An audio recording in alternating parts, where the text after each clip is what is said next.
Hi மக்களே, welcome to finance படி. நான் உங்க தீனா. இன்னைக்கு நம்ம எதை பத்தி பார்க்க போறோம் அப்படின்னா, கோல்டுல இன்வெஸ்ட் பண்ணணும் அப்படின்னு சொல்லிட்டு டிசைட் பண்ணீங்க. பட் என்ன கோல்டுல இன்வெஸ்ட் பண்ணலாம் அப்படின்னு சொல்லிட்டு திங்க் பண்றீங்க. அதாவது பாத்தீங்கன்னா டிஜிட்டல் கோல்டுல இன்வெஸ்ட் பண்ணலாமா, அப்படி இல்லாட்டினா எஸ்ஜிபி அதாவது சவரின் கோல்டு பாண்ட்ல இன்வெஸ்ட் பண்ணலாமா அப்படின்னு சொல்லிட்டு. ஸோ ரெண்டுல எது ப்ராஃபிட்டபிளாக நமக்கு கிடைக்கும், அது மட்டும் இல்லாமல் எதுல ரிட்டர்ன் நல்லா இருக்கும், ரிஸ்க் எப்படி இருக்கு அப்படின்னு சொல்லி இந்த விடையில கிளியர் கட்டா நான் சொல்றேன். சவரின் கோல்டு பாண்ட் அப்படின்னா ஸோ இது பாத்தீங்கன்னா இந்தியன் கவர்மெண்ட் இஷ்யூ பண்ற ஒண்ணு ப்ரோ, ஓகேவா. ஸோ இதுல பாத்தீங்கன்னா 1 கிராம் கோல்டு பேஸ்ட், ஓகேவா.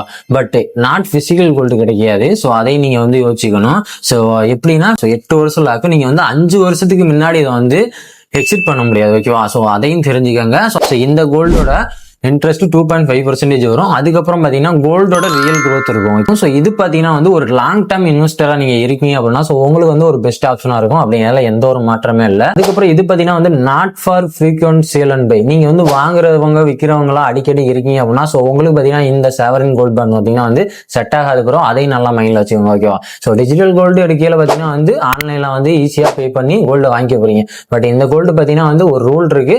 ஸோ அதுக்கேற்ற மாதிரி தான் நீங்க ஃபாலோ பண்ற மாதிரி இருக்கும்.